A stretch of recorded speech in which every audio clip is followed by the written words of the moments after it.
Olá, senhoras e senhores, sejam bem-vindos ao ParlaCast, o podcast do Parlatório Livre. E hoje, meu querido André, você que veio com esse traje reptiliano para poder apresentar o nosso programa, seja bem-vindo e boa noite. Buenas noites, meu amigo.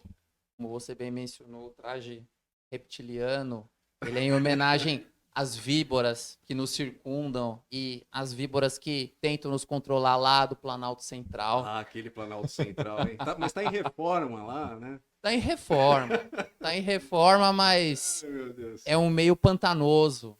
Bem. Aqueles animais que não são homeostatos, eles sabem muito bem aonde se esconder. Sangue frio, né? Eu receio. Boa.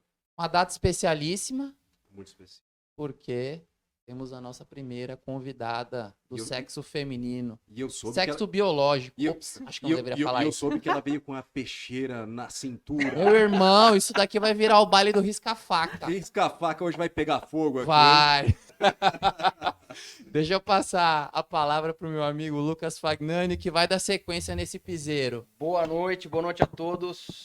Bem-vindos a mais um ParlaCast, o podcast do Parlatório Livre.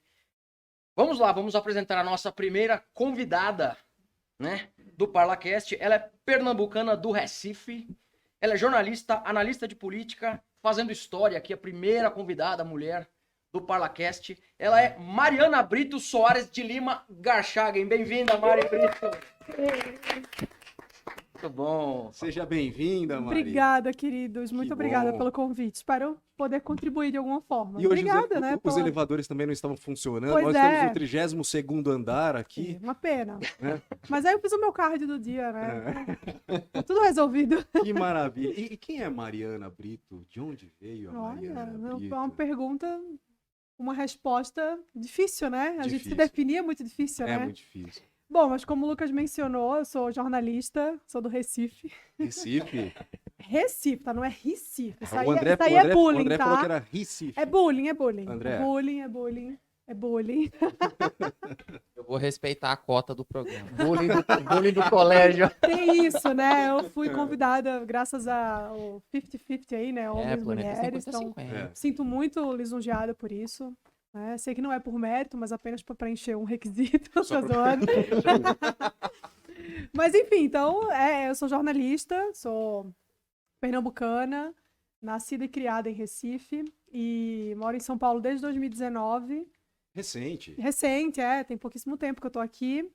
Sou analista de política também, então comento essa tragédia que é o Brasil. Nossa. Pois é. Essas víboras, né, que o André bem mencionou aí, então... e é isso. Esse é o meu trabalho, é isso que eu faço da vida. Falar mal de político. Interessante, né, André? É um nobre ofício. É, É um Um nobre nobre ofício. Mas você continua, então, aquela militante de esquerda? Opa! Essa é a hora que eu posso sacar a minha peixeira? Sim. Foi pra isso a pergunta? Não. Olha, o meu passado, ele me condena, mas... Graças a Deus, estou bem longe dele já há muito tempo, né? Acho Sim. que eu fui militante de esquerda até os meus 18 anos. Tem tempo. Eu tenho 20, agora tô zoando. Faz muito tempo que eu saí desse mundo, eu saí dessa vida, né? Que eu encontrei a palavra do conservadorismo e caí fora, assim. Mas eu fui bem militante de esquerda, chorei. Eu não gosto muito de mencionar esse episódio, porque é bem vergonhoso, mas eu como acho chorou? que... Eu chorei quando eu vi o Lula pessoalmente, né? uma Entendi. vez. Você viu o Lula Vi. pessoalmente? Felizmente, eu tive esse desprazer. É. Eu encontrei com o Lula pessoalmente no Marco Zero do Recife, quando teve a festa da posse da Dilma, Uhum. 2010, né? 2011. 1º de janeiro de 2011.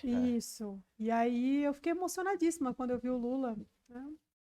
São histórias para contar, Sim, é isso. claro. Não me orgulho, mas faz parte de quem eu sou. Mas é interessante. É história pra contar, né? A cada entrevistado, né, e muitos dos que vêm aqui eram militantes da esquerda e tiveram um despertar. Né? Qual que é essa correlação da boa leitura, dos bons livros, com o seu despertar? É muito boa essa pergunta, porque o que me fez realmente olhar para um outro lado da história foi essa busca por conhecimento mesmo. Assim. Eu sempre falo, e não tenho nenhum problema em reconhecer isso, mas quando eu era militante de esquerda, eu era aquela pessoa que só repetia, né? Discurso que eu ouvia, ficava reproduzindo aquelas máximas que a gente já conhece. Ah, é golpe, é isso, é aquilo. Na época não tinha nem golpe ainda, né? Que o impeachment veio bem depois. Então a tese do golpe ainda não existia. Mas essa coisa de que todo mundo que é de direita é fascista, nazista, racista e todos esses adjetivos aí que a gente conhece. E, no fundo, eu não conhecia absolutamente nada do pensamento liberal, do pensamento conservador. Eu não fazia ideia do que era, né? O que chegava para mim era apenas uma caricatura construída pela galera de esquerda com quem eu me relacionava. O que aconteceu aí que foi um marco, assim, na minha história? Eu fui confrontada por um amigo, Arthur, o nome dele, inclusive. É um cara que hoje em dia, infelizmente, eu nem tenho muito mais contato, isso já faz muitos anos, mas ele sabe disso. Toda vez que eu comento essa história, eu sempre agradeço, né, por ele ter me ajudado nesse despertar. Na época do Facebook ainda, que eu sempre fui a moça dos textões, né, escrevia muito textão. Então eu comecei a falar sobre política no Twitter ainda, e o Twitter tem aquela limitação no caractere, você não pode escrever textos muito longos, enfim. Aí fui pro Facebook, migrei pro Facebook, continuei no Twitter, mas enfim, no Facebook eu consegui escrever mais. E aí eu elaborava muitos comentários, muita coisa, e ainda era bem de esquerda nessa época. E aí uma vez eu fiz um comentário lá, não lembro exatamente sobre o quê, mas um amigo meu comentou, e falou assim, você já ouviu falar de um cara chamado Ludwig von Mises?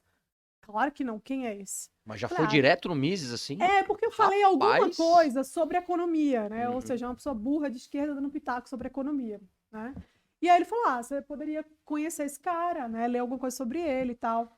E aí, qual foi o ponto? Eu não fui atrás do Mises por causa do interesse. Eu fui porque eu queria confrontar o meu amigo. Eu falei, eu vou descobrir quem é esse cara, vou ler e vou destruir todos os argumentos dele. E aí, quando eu fui fazer isso, esse movimento me colocou em contato ali com uma realidade que, para mim, até então era completamente desconhecida. Aquilo que fez muito sentido para mim. Falei, caramba, mas isso aqui é muito mais, né? Tem muito mais lógica do que o que eu defendo. E eu entrei num looping ali de ler esses caras, de ir atrás. E aí eu fui Mises, Hayek, uma galera. Acho que meu primeiro contato realmente com o liberalismo foi com a escola austríaca, que é uma feliz coincidência, né? Porque tenho minhas críticas hoje, mas... Eu também tenho. Mas os grandes nomes da escola austríaca foi quem, de fato, me fizeram enxergar que o que eu defendia não fazia o menor sentido. E aí, nesse processo, eu comecei a me identificar com aquilo. Falei, caramba, mas isso aqui é interessante, isso aqui eu realmente acredito nisso, faz sentido, isso aqui tem mais de lógica do que o que eu defendo. E aí, quando isso acontece, você sempre passa por um processo meio de timidez, de revelar ali uma mudança de posicionamento. Mas eu venci essa timidez e eu comecei a compartilhar no Twitter e no Facebook a minha mudança de posicionamento. Eu comecei a compartilhar essas novas impressões que eu tinha sobre esses assuntos. E isso fez com que várias pessoas fossem me conhecendo, fossem conhecendo o meu trabalho.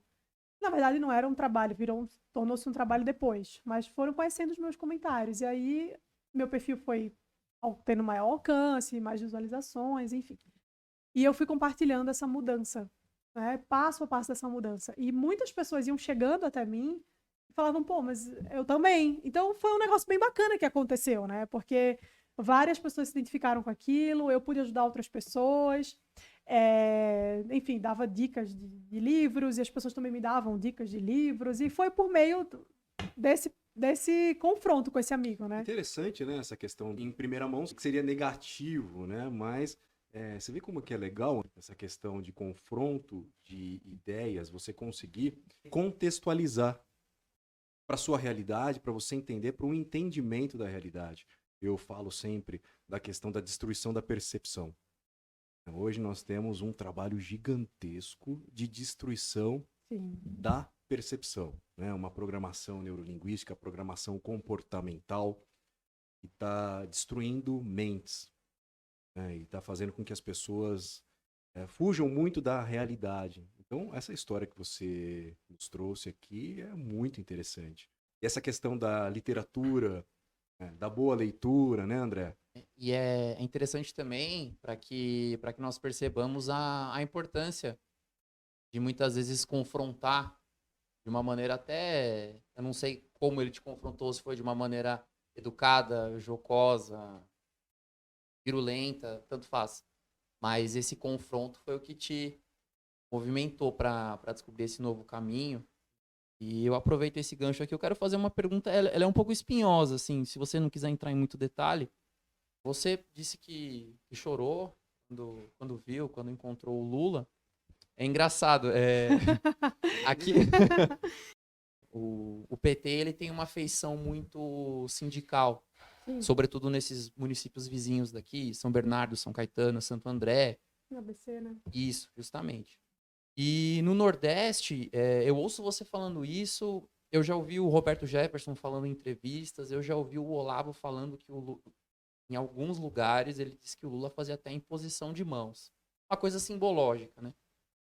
Por que para aquele lado do Nordeste ele cativa tanto? Porque isso é uma coisa que já não é mais política, né? Eu não sei, eu quero perguntar para você, enquanto pernambucana, qual que é a sua visão a esse respeito? Olha, é uma pergunta espinhosa, mas não é uma pergunta muito difícil de responder. Porque os motivos, eles são muito, muito claros, assim, é muito objetivo, né? A gente tem é um povo que tem uma realidade muito humilde, né? Claro, você tem ali enfim, exceções à regra, como tudo na vida, mas é uma realidade muito humilde, é um povo que por muito tempo, e ainda hoje, né, é refém de política assistencialista, né? Um pessoal que vive muito em função desses programas de governo, né? Então, Bolsa Família, enfim. Hoje em dia, acho que só tem Bolsa Família, né? Mas antes eram várias bolsas, era Bolsa Escola, Bolsa não sei o que lá. O Bolsa Família foi a união de um Ele monte de englobou, bolsa, né? isso, Algumas criações do Fernando Henrique, o Lula pegou, Isso. englobou, fez o Bolsa Família, eu que inventei. É tipo né? isso, Até, exato. inclusive, na época que eu gostava do Fernando Henrique ainda, né? Que eu ainda achava que o PSDB era de direita há muitos anos, mais de 10 anos atrás, eu li no A Soma e o Resto do Fernando Henrique, ele falava assim, o Lula se considera o grande fazedor de coisas, e dava como exemplo o Bolsa Família. Ele falava, o Bolsa Família nada mais é do que o auxílio gás, Isso. Bolsa Escola, Bolsa não sei o que lá, que virou Bolsa Família. Não foi criação do Lula, ele só pegou, fez um catadão, juntou e tá aqui. Exato, é a junção de vários junção. programas. E muitos vêm da era militar. Ah, é? Hã? Sabia não. Sim, vem antes de Fernando Henrique Cardoso. Aham. E Não ele sabia. também Muito fez as bom. modificações dele e o Lula também fez. Também ou pegou seja, os méritos, né? É cada um que vai querer jogar, né? entendeu? Que vai querer sair com mas- mérito na história. Mas, enfim, então, o que acontece? Eu acho que tem sempre que a gente chega em período eleitoral, é muito comum a gente ver eu não gosto de usar essa palavra porque é muito batida, mas, assim, rola, de fato, uma xenofobia da galera com relação ao pessoal do Nordeste, né? Então, assim, o Bolsonaro perdeu culpa do Nordeste. O Bolsonaro, quando teve a eleição lá, acirradíssima entre Dilma e Aécio, culpa do Nordeste. De fato, é uma responsabilidade que recai, sim, sobre nós, por uma questão lógica, né? Estatística, os números não deixam mentir, mas existe uma motivação para isso. E eu sempre falo, o povo nordestino não é cúmplice, é vítima desses programas. Essas pessoas votam no PT, endeusam o Lula. Claro, hoje em dia é um negócio até menos pior do que já foi. Hoje em dia acho que tem com toda essa mudança política que houve no país, né, essa, enfim, rachadura que aconteceu de fato, essa polarização, dá para se dizer, sem dúvida, que o PT não tem mais a força, o PT especificamente, Lula especificamente, não tem mais a força no Nordeste que tinha há um tempo atrás, mas ainda é muito forte. Né? E não é à toa que ele segue ganhando no Nordeste. E eu acho que esse é o ponto. Assim, essas pessoas são reféns dessas políticas assistencialistas. E é aquela máxima que a gente conhece, né? Você está ali alimentando essas pessoas, literalmente, no caso, e essas pessoas se sentem devedores. Elas se sentem amparadas, mas elas sentem como se devessem alguma coisa, né? Para o Lula, para o PT, para esses partidos e políticos de esquerda. Então, assim, bom, eles me dão uma bolsa que me permite sustentar a minha família, permite sustentar meu filho, botar comida na mesa, que é um fato, isso, né? Não tenho o que negar, né? Assim, a gente pode ter inúmeras críticas a essas políticas assistencialistas, eu tenho muitas, mas é fato que isso de alguma forma, tira as pessoas de um estado de miserabilidade. E essas pessoas sentem uma gratidão. Então, não foi por essa razão que eu chorei quando vi o Lula. Porque eu, graças a Deus, assim, por mais que a minha realidade financeira, quando eu era criança, não fosse fácil, eu nunca passei necessidade, nunca passei fome. Então, minha família nunca dependeu de Bolsa Família ou Bolsa qualquer coisa. A motivação para eu ter me emocionado quando vi o Lula era uma motivação muito mais ideológica, digamos assim, né? Mas eu sei que a realidade das outras pessoas naquela região é uma gratidão mesmo que eles têm, né? E assim, mérito do PT, tá? Mérito das campanhas petistas que são sempre imbatíveis, né? Nos últimos anos o PT teve muita dificuldade em fazer campanha política mesmo, assim, na prática, porque a coisa meio que rachou, né? Essa polarização evidenciou um outro lado ali. E antes era o que você falou, a disputa PT e PSDB, que são dois partidos de esquerda, ponto. PT limpinho é o PSDB, né? Exato. O PT que tomou banho. De sapatênis. Exato. Pulou, vai sapatênis. Exato. De polo. Então, o que acontece? Isso é mérito do PT, né? O PT sempre soube fazer campanha muito bem. E até hoje sabe, mas como eu falei, não é igual antes, obviamente, né? Até porque o marqueteiro, né, teve um triste fim aí. Mas o PT sempre soube fazer campanha. Então, trabalhar em cima disso, né? De que, olha só, vocês precisam manter o PT no poder, porque senão acabou o Bolsa Família e as pessoas vão morrer de fome, isso, aquilo, outro. Quando eu fui militante petista, eu não fui só militante ideologicamente, eu trabalhei de fato no PT, né? Trabalhei como voluntária. E eu trabalhava num grupo que organizava a militância que ia para a rua, distribuir material de campanha. Trabalhei em 2010 na campanha da Dilma. E um dos materiais que a gente distribuía era uma espécie de livrinho impresso, cheio de mentiras, que a gente contava para as pessoas. E uma delas era, olha, vai acabar o Bolsa Família, as pessoas vão morrer de fome. Enfim, também existem relatos de carros de som que passavam nas ruas no interior do Nordeste com essas ameaças. Olha, se você votar no candidato X, vai dar ruim, porque ele vai acabar com isso, vai acabar com aquilo. Então, imagina só, as pessoas estão ali vivendo numa realidade crítica, né? Um estado, muitas vezes, quase que de miserabilidade mesmo. Essas pessoas vivem com medo de perder o pouco que elas têm. Obviamente que elas vão continuar votando nesses caras. Obviamente que elas vão continuar dando ali, né, um voto de confiança, um aval. E aí esses caras renovam esses programas, né? Tá tudo certo. No final das contas, esse é o motivo principal, né? Não são votos dados de forma ideológica. Não é um voto ideológico, é um voto quase que de sobrevivência para eles. É porque é uma realidade realmente muito complicada, né? Que as pessoas se veem reféns de maneiras de se fazer política tremendamente sujas. E dentro dessa realidade extremamente complicada dos brasileiros, de boa parte dos brasileiros, queria que você fizesse uma correlação em relação ao acesso à informação, acesso aos livros e também depois em algo que eu quero entrar aqui, que é no seu clube de livros. Uhum. Então, como você consegue trazer pra gente, não sei, talvez não seja um norte, mas como você enxerga essa realidade e esse acesso à informação e acesso aos livros, acesso à boa cultura? É complicado, porque de fato ainda existe uma dificuldade, né, dessas camadas mais, enfim, mais delicadas assim, da sociedade de acessarem esse tipo de informação. Hoje em dia, com a internet, a coisa é muito mais democrática. Então, assim, você tem uma infinidade de coisas, de informações, de livros, enfim, de materiais de conteúdo a um clique de distância. Então, isso, inclusive, foi o que quebrou muito essa hegemonia assim, da cultural que a esquerda tinha, né? Porque os caras estavam na academia, os caras estavam na imprensa, os caras estavam em todos os lugares, né? Se infiltraram em todos os lugares. Então, as pessoas... Você nascia e crescia num ambiente onde, inconscientemente, todo mundo era de esquerda, né? Até mesmo quem não era de esquerda. É muito curioso isso. E aí, com essa coisa da internet, as pessoas começaram a ter acesso à informação e conhecer um pouco do outro lado ali, né? E aí, obviamente, com isso vieram as redes sociais, que foi um divisor de águas na história política do mundo, obviamente. E a partir daí as pessoas começaram a descobrir que existia algo para além daquela visão de esquerda, né?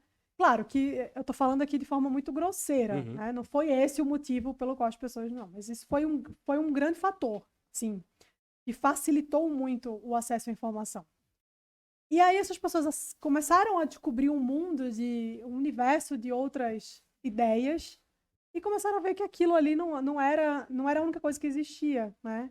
Então, passaram a se interessar por livros e autores, o pensamento mais liberal começou a se fortalecer um pouco mais, talvez o pensamento conservador, que eu acho que até há uma ideia, né? Uma ideia que se tem do pensamento conservador, que talvez não seja o pensamento conservador de fato, mas algo que se aproxime disso. Então, a partir daí, as pessoas começaram a descobrir uma outra realidade, né? E para muita gente, isso já é algo que acontece há muito tempo. Por exemplo, quando eu fui confrontada por esse amigo e aí comecei a descobrir né, um outro universo de posicionamento político, né, e tudo mais, eu conheci o professor Olavo de Carvalho, de quem eu fui aluna. Sou aluna até hoje, né? Porque sempre. Eterno aprendo. Olavo. Eterno Olavo, Eterno obviamente. Olavo. Acho que não há uma gravação do ParlaCast que a gente não cita. Não falou, não tem como Mas não Somos falar. todos, Não tem. somos todos tributários. Não tem como. Né? Exatamente. Não Desculpa, tem Mari. como, não imagina. Mas é real isso, né? Acho que todo mundo meio que de alguma forma tem alguma. Enfim, foi influenciado pelo Olavo de alguma maneira. E o Olavo, ele foi quem me trouxe, assim, essa necessidade de buscar conhecer ainda mais, de buscar estudar ainda mais, conhecer mesmo outras visões de mundo. E aí a coisa meio que, enfim, transcendeu a política, digamos assim, né? O Olavo me trouxe essa vontade, esse desejo de aprender não só mais a política rasteira, o que é esquerda, o que é direita, o que é nazismo, o que é fascismo, mas a vida mesmo, compreender a vida. Eu sou muito grata ao professor Olavo por tudo que eu aprendi com ele, assim. Acho que 90% de quem eu sou hoje tem, de fato, grande influência do professor Olavo. Mas, enfim, então, a partir disso, né, quando eu comecei a perceber que existia esse interesse das pessoas ali, né, já fazendo um corte, assim, para chegar num momento mais atual, comecei a perceber que as pessoas tinham interesse em se aprofundar mais nesses conteúdos. Como eu falei, desde muito tempo, eu começava a ler sobre esses autores e eu dava as sugestões, né, dava dicas desses autores. E aí começou a surgir uma demanda muito legal, assim, que eu aproveitei isso para fazer um projeto muito bacana, do qual me orgulho muito, que é o meu clube de leitura. Das pessoas chegarem para mim e falarem assim, olha, eu tô lendo esse livro que você, né, deu como sugestão aqui, mas eu não entendo nada. Ou então, tipo assim, ó, eu tô lendo esse livro, o livro é bacana, mas eu não tenho esse background, assim, eu não tenho um pano de fundo, eu não tenho essa informação sobre, né, contexto histórico, sobre esses conceitos que o livro traz. Ajuda aí. E eu comecei a ver que isso era grande, né? Era um movimento grande, assim, era muita gente que queria aprender, não sabia mais ou menos por onde começar. E eu pensei, putz, eu posso fazer alguma coisa útil pelo mundo, né? E aí foi quando eu criei meu clube de leitura, em 2019. Você tinha uma reserva de mercado natural aí. Eu tinha uma Pra reserva você, de né? mercado, tipo isso. Aproveitei. Só que a reserva de mercado dela, natural que você fala, também é uma reserva de amor, uma reserva do carinho que ela tem, Claro. né? Como ela até chama lá no seu clube de leitura, ela tem uma curadoria, Sim. né? Ela tem todo um carinho especial pelas obras que ela apresenta, né, Uhum. Mari? Eu escolho a dedo cada livro que vai entrar, sim. E sempre passa pelo crivo do Bruno, meu marido, que é a pessoa que eu mais confio para isso, né? Para me ajudar nessa escolha dos livros. Mas eu escolho... E, assim, são sempre livros que foram muito importantes para a construção do meu caráter, da minha personalidade. Então eu penso, putz, esse livro foi muito importante para mim. Talvez ele seja importante para outras pessoas também. E aí eu faço a seleção de acordo com assuntos e temas e autores que eu acho que podem ser úteis para as pessoas, que podem contribuir com a formação dessas pessoas. E aí foi muito legal ver tudo isso acontecer, porque quando eu criei o clube de leitura, eu tinha uma expectativa, você fala da reserva de mercado, mas eu não tinha noção que existia uma reserva de mercado. Sim. Então eu tinha uma expectativa Descobriu muito depois, baixa. né? Eu tinha uma expectativa muito baixa. Eu lembro que eu falei assim pro Bruno, ai, caramba, vou lançar o clube de leitura, sei lá, se 50 pessoas entrarem, vou ficar muito feliz, porque já é muita gente. Imagina, 50 pessoas, você não coloca 50 pessoas aqui nessa sala? Pois é. É muita gente. Pra ler Euclides da Cunha. Ai, para Euclides da Cunha não dá. Mas entende, assim, para ler uma galera, para ler Hayek, para ler Mises, né? Para ler essa que no começo era mais esses livros que eu colocava. E aí eu pensei, putz, se der 50 pessoas é muita gente, mas vai ser muito legal. Imagina, 50 pessoas lendo junto comigo e a gente estudando o livro e tal. E aí quando eu lancei o clube, que eu abri no primeiro dia, foram mais de 3.000 pessoas que se inscreveram. Falei, caramba, acho que o povo tá bem interessado em ler aqui, né? Então isso foi um recado muito, muito interessante que eu recebi, né? Havia, de fato, uma necessidade das pessoas, uma busca dessas pessoas, assim, incessante por conhecimento. Elas queriam entender. E aí isso, né, combinou, assim, com todo o momento político que o país vive, né? Desde 2013, com aquelas manifestações históricas que aconteceram. E aí acho que as pessoas foram vendo, tipo assim, putz, eu preciso aprender a política, porque tudo isso está acontecendo, eu não sei o que é, eu não sei, né? E o Bruno fala um negócio muito interessante que é, se você não entende a política, né, você vai ser controlado por quem entende. A política, se você não faz ideia do que está acontecendo no mundo, pessoas que fazem ideia vão usar isso contra você. Então, pessoal muito interessado nisso, muito interessado em aprender, muito interessado em conhecer essas ideias, estava lá, se inscreveu e hoje em dia já são milhares e milhares de alunos, dezenas de milhares de alunos no clube. Nossa, e que atitude, hein, André? Bacana, hein? Não, eu tenho uma dúvida. Eu vi um carrossel esses dias no seu Instagram que você estava falando sobre os clássicos da literatura brasileira. Eu pergunto para você, assim, qual é a importância do pessoal conhecer a história do nosso país em cada período que ele viveu, a movimentação das classes sociais, né? Eu gosto do Machado de Assis porque ele fala muito sobre a elite carioca. Sim. Isso é uma coisa, assim, é uma nota distintiva que tem na obra dele. Eu queria que você falasse muito, tem o Álvares de Azevedo, o Euclides da Cunha não tá ali, né? Eu Mas ele é importante também. Mas tem Grande Sertão Veredas que você colocou. Tem. Aí, qual que é o seu crivo de avaliação? O quão importante é que as pessoas saibam desse tipo de coisa?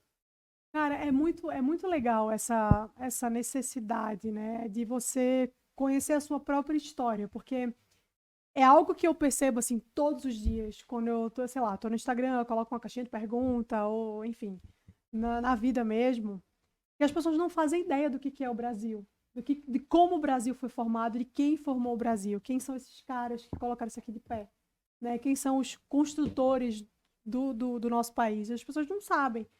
E aí, assim, justamente por não saber, eles acabam tendo uma visão muito caricata do que é o Brasil, né? Então, por exemplo, eu não me considero monarquista, mas eu entendo que a monarquia é a melhor forma de governo que existe, né?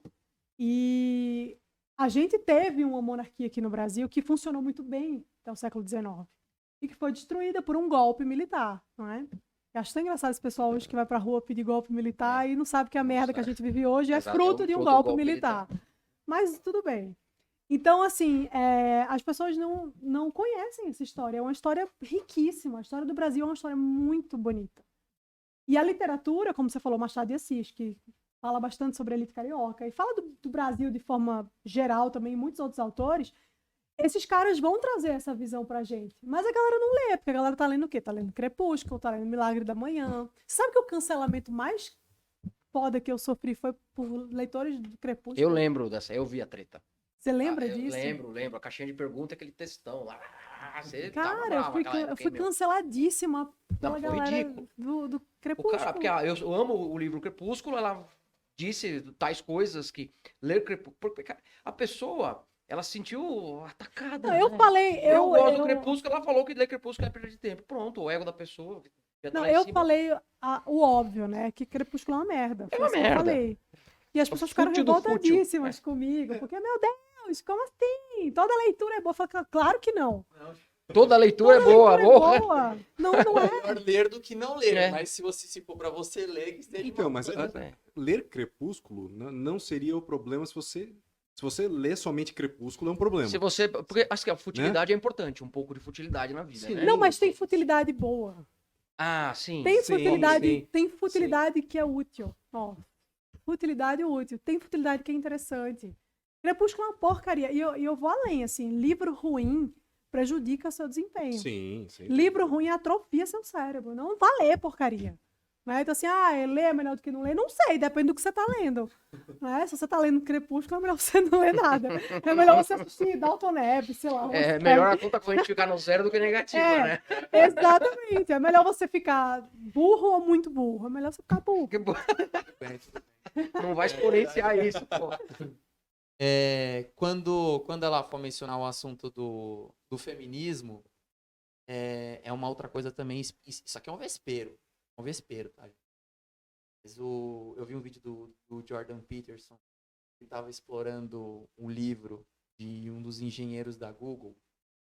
E o cara, ele fez uma coleta de dados de histórico de site pornô, pesquisa de mulher, tá? Uhum. E ali, o nome do livro é 1 Billion Wicked Thoughts. 1 bilhão de pensamentos amaldiçoados. E um dos maiores arquétipos sexuais que desperta a mulher é o arquétipo do vampiro. Olha aí. Jordan Peterson. Não é o André que tá falando. Não é o Não foi André. qualquer um. Gente. Não é o André reptiliano, é o Jordan. Não. Mas isso, eu mencionei isso pra dizer que tem uma lógica no Tem uma sucesso dessas lógica, tem uma obras. lógica, claro. Assim como Harry Potter. Né? Justamente. Mas aí Harry Potter é bom, né? Não, mas entrando na questão da lógica. Sim, né, não, que o claro, André- lógico, o André, lógico. né? Mas esses livros, eles não são best-sellers à toa, né? Existe Sim, todo uma... sim, existe todo Eles um seguem, trabalho. exatamente, existe um trabalho, uma trabalho, estratégia existe uma muito clara ali estratégia, para que eles se sim. tornem best-sellers. Porque eles prendem a atenção e muitos É. prendem a atenção e no prender da atenção idiotizam a pessoa. Prende, Que é o Exatamente. atrofiar do cérebro que você mencionou. Atrofia, exatamente. Mas esse conflito não seria interessante no sentido de também despertar, por exemplo, assim como a Mari teve o conflito com O Arthur, meu Arthur, amigo, sim. com o Arthur, o amigo dela. Esse conflito também dessas pessoas que são fãs do Crepúsculo, também buscando, talvez, as literaturas indicadas pela Mari, e vão ter um despertar também. Daí Sim. requer uma atitude de humildade. Né? Se você me Não é, xinga... ela não simplesmente atacou prontamente. Ela falou, poxa, eu vou ver o que ele tá falando, porque não é possível, eu preciso refutar. Agora, uma pessoa dessa provavelmente leu aquilo que você escreveu e falou, meu Deus, ela é contra mim, ela é ruim. Isso é tipo de pessoas autocentradas, né? É, O que- meu exato. conhecimento que está na minha cabeça é suficiente para pro mundo. Assim, vai de encontro com o que você falou quando você virou, você viu que o que você defendia da esquerda não tinha sentido. Aham. Né? Que nem aquele velho comunista que o cara tem, sei lá, 70 anos defendendo o comunismo. Aí o cara já viu que aquele não tem mais sentido. Mas o ego do cara, a falta de humildade faz, Aham. não, agora eu vou até o final, até morrer, já tô aqui. Não Exatamente. Você acha que eu vou vou Dá dar o o braço a torcer? E pode ser alguma, é isso aí, cara. Não, mas um dos maiores problemas da nossa geração, da nossa, né, que vocês são... Millennials. Nós somos millennials. A gente é Lucão, antes de 80. Você nasceu quando, André? 91. 91, cara. E a Mari? 92. 92. Mas, cara, eu fico... Você é de 80? Não, eu sou antes de 80. Vixe, Maria. Eu sou antes de 80. Mas tá bem, cara. Tô bem. Eu sou de 82. Bem velho. Gente, né? olha, gente, olha o aparato genético desse lado aqui da mesa. Pronto, Dois já caras começou. conservadíssimos. Conservadores e conservadíssimos. Conservadores né? e conservadíssimos. É verdade. Mas eu fico lisonjeado de poder dividir a mesa e Com pessoas tão jovens. tão jovens, né? E com essa busca E pelo reptilianos. conhecimento, né? Reptiliano, né? E outra que veio com a peixeira aqui, É verdade. risca-faca, mas com essa busca pelo conhecimento e já fazendo diferença para o nosso país, né? A Mari colocou uma questão aqui de construção de caráter.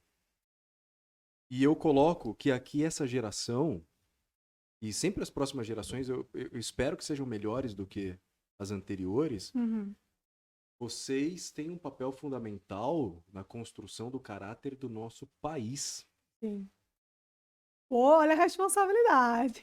Mas Isso é verdade. esse podcast, o objetivo é esse. né? Trazer você aqui sim, faz parte do e objetivo. esse clube da leitura tem uns livros que você coloca ali, pelo menos ali no seu site, como recomendações. Eu queria até fazer uma provocação para ti em relação a esses livros e o cenário atual, não só brasileiro, mas o cenário mundial, tá?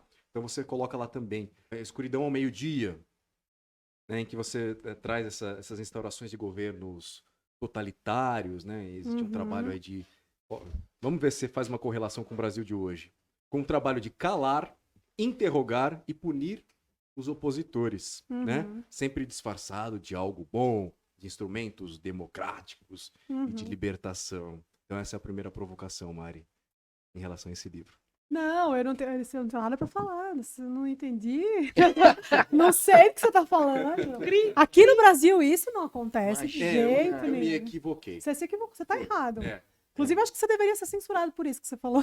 Sim, já Mas existe essa possibilidade, né, Lucão? Pois é. Você vê que assim. Já tivemos um censurado. Já tivemos um podcast Pois O é. Paulo censurado. Cogos caiu. Nossa, que absurdo.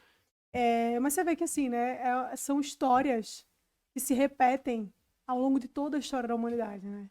Sempre vai ter uma elite ali com poder que vai tentar calar as pessoas que pensam de forma diferente. E isso se manifesta das mais diversas formas, né? Então a gente teve episódios que marcaram, de fato, a história da humanidade, como a Alemanha nazista ali, o Hitler, enfim. E a gente tem outras maneiras de fazer, enfim, essa censura e essa... Eu não vou dizer que são coisas parecidas, porque não são, não existe nada que se compare ao nazismo, de fato, mas essa perseguição a grupos específicos e tudo mais, acontece hoje, assim, debaixo dos nossos olhos, de maneira muito mais sutil, né? Que talvez hoje em dia já nem seja mais tão sutil, acho que as pessoas conseguem enxergar muito bem o que está acontecendo, mas que se repetem. Então, assim, a nossa história é um eterno déjà vu, né? Você vai e volta e está sempre ali se repetindo. Então, esse livro que eu coloquei, né, O Escuridão ao Meio-Dia, é uma forma da gente lembrar que nada do que a gente vê hoje é inédito. As coisas já aconteceram. Nós já tivemos populações ao redor do mundo reféns dessas práticas, né? Então, assim, um dos meus grandes objetivos com o clube é trazer a história para que a gente reviva isso de alguma forma. Porque se você não olha para o retrovisor da nossa história, né, e você não sabe os erros que foram cometidos lá atrás, há uma tendência muito grande em repetir esses erros, né?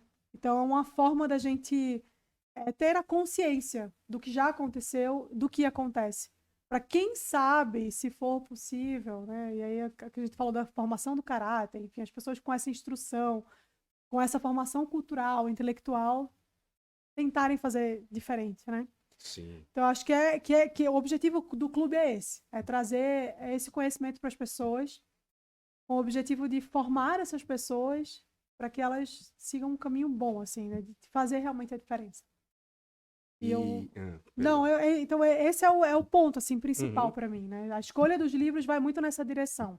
Cada um à sua maneira, né? Então a gente tem um livro como esse que fala sobre regimes totalitários no mundo, né? Tem outro também. A gente, inclusive, esse mês está lendo agora um livro muito bom chamado Mente Cativa, de um polonês que foi, enfim, que foi um cara que presenciou ali o Holocausto, né?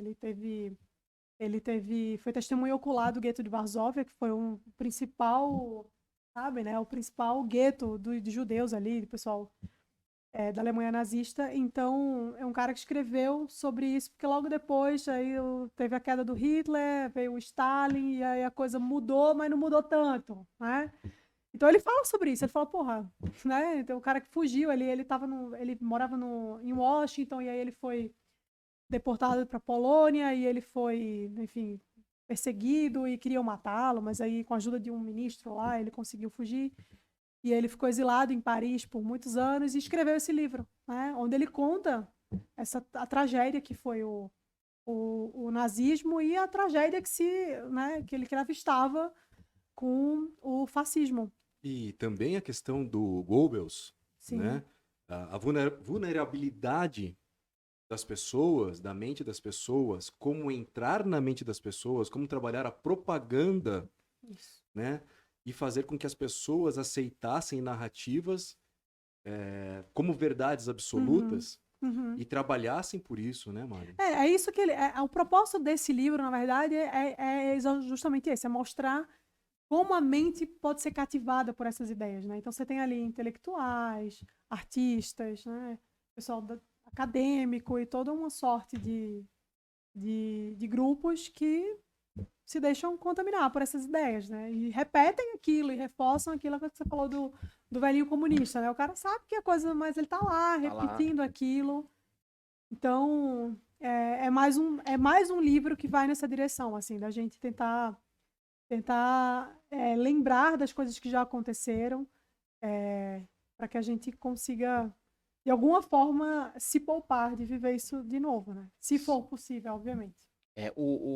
Só pegando um gancho, você falou do Goebbels. Muitas pessoas dizem, e quanto mais eu leio, mais eu vou nessa linha de que o Goebbels era pior que o próprio Hitler. Né? O Possivelmente. Goebbels, o Hermann Goering, o Heinrich Himmler, entre outros aí. Mais um que eu não tô lembrando o nome, é muito nome alemão, cara. Eles eram a mente engenhosa por trás, né? Exato. A mente engenhosa era deles. É mais um livro que comprova que segregação sanitária é coisa de nazista. Uhum. Pegou. Ô, Mário. Ô, Mário. Não, tudo Edita isso aí, quando for lá fazer edição, bota uma bateriazinha lá. Coloca uma bateria lá pra... Fala. Eu percebo que o seu trabalho é um trabalho muito de formação de base intelectual, assim. Eu vou me arriscar a fazer uma correlação aqui. O trabalho do jornalista, do literato, do intelectual, quando ele começa a ser muito apertado, ele envereda para isso, né? Porque você não pode dizer a maioria das coisas que você diz no Clube do Livro, você não pode dizer livremente. De certa forma, sim. Mas aí a gente dá um jeito, né? A gente vai driblando, a gente vai, né, vai se virando ali da forma que dá. Eu acho que tem maneira, assim, de você fazer esse trabalho na direção de uma formação intelectual das pessoas, contribuir para isso, sem que você seja alvo também. É muito difícil, mas você tem que ter cuidado. Você tem que ter cuidado, porque, assim, de fato, eu não posso falar o que eu quero, eu não tenho essa liberdade para, né, expor tudo o que eu penso, né? Não tenho essa possibilidade mesmo. Então, você tem que estar ali sempre pisando em ovos, sempre tomando muito cuidado. Mas da forma que dá para fazer, a gente faz, né? E vai levando, assim, até o dia que o Alexandre Moraes bata na porta da minha casa. Pois é, vai começar tirando seus 611 mil seguidores. Acabei de ver aqui atualizado. Nossa, quantos seguidores, Lucão? 611 mil. Caramba. Bastante gente. É gente, Ilustríssima. Né? Na época que você fundou o Clube de Livro, eu acho que você tinha... Não, eu fundei o clube, eu tinha 30 mil seguidores. 30 mil? E 10%? 2019, 30 mil seguidores. E Lucão, olha só que interessante, né? Desses livros que a Mari traz também. Tem um aqui que é O Processo. Você falou aí de um cidadão agora. Nesse livro, né? Tem o drama de uma pessoa que é acusada, né? Ele não sabe quem o acusa, né? Do que é acusado, sobre o que o acusam, em base em qual lei o acusam, né? Então, assim, olha a correlação com hoje em dia. E tem a impossibilidade dele de escolher o caminho sensato, né? Lógico, porque os que comandam o sistema têm leis próprias do arbítrio. Tem alguma correlação com hoje em dia, Mari? Exatamente. Assim, ele foi escolhido por isso. Né? Ele foi um livro que eu escolhi, assim, imediatamente. Eu lembro quando eu escolhi esse livro. Eu não vou saber exatamente qual foi a pessoa, né, que, enfim. Mas eu lembro que foi num dessas aventuras aí do nosso excelentíssimo ministro. E de acusar uma galera, mandar prender, a polícia bater na porta, a pessoa não sabe o que aconteceu, não tem acesso aos autos, não tem... Eu falei, caramba, tem um livro muito bom, que eu acho que pode ser legal pro pessoal, né? E aí, volto naquilo que eu falei para você. Você vê, é um livro que foi escrito pelo Kafka há muito tempo e era algo que acontecia já e que hoje a gente vê acontecendo de novo. Então, a história só se repete, é impressionante. Se repete, Lucão. Sempre, sempre. Outras provocações aqui da educação do caráter, né, com a questão do universo moral, e a gente vê muito isso hoje em dia. Também ela coloca lá o comunismo, o ópio do povo, a construção de narrativas, né, as mentiras, essa essência materialista. Ela também traz as virtudes do cotidiano, né, que aí é um aperfeiçoamento da alma, para que a gente possa praticar o bem, buscar as virtudes. E um livro também bem interessante que é A Guerra contra o Ocidente, que a gente vê, e até a gente vai entrar num tema daqui a Cortez pouquinho. trouxe esse livro, né? Da Guerra contra o Foi, Ocidente, né? Cortez, que era um militante de esquerda pesado, né? Fazia sociologia. Fazia sociologia e, cara, ele contou pra gente aqui, acho que foi o último do ano passado que a gente Foi, gravou. o último da primeira temporada. O último da primeira temporada. Gravamos com o Thiago Cortez e é incrível a história que ele conta. Inclusive, gravando aquele podcast, eu convidei você olhando pra câmera ali. Ai, que legal. Vai sair, né, na edição. A gente Cortes. deve lançar em breve. Mas. É verdade. Né? Olha que bacana, Né? você convidou ela. Exato, então a gente pode fazer a sequência. E Olha. aí, cara, um cara que se Muito converteu bom. assim, e hoje ele é um conservador, estudioso, o cara é outra enciclopédia, né? Não gagueja, não titubeia em nada que vai assustador. falar. Um cara super, super culto, incrível. Olha, a conversão dele foi muito, muito bonita. Mas vamos lá, Guerra contra o Ocidente. Essa questão da miséria cultural, né? Essa questão do... E atacando todos os pilares, né? Principalmente da família. Mas, enfim, ela também traz aí as vantagens do pessimismo, a favor da razão e da responsabilidade, cartas de um diabo, né? Ele seu aprendiz, como lidar com as tentações, e daqui a pouco a gente entra na questão espinhosa aí também do feminismo. Boa. Já faço uma correlação aí com esse livro. O livro Ideias e Crenças, em relação a conceitos e crenças.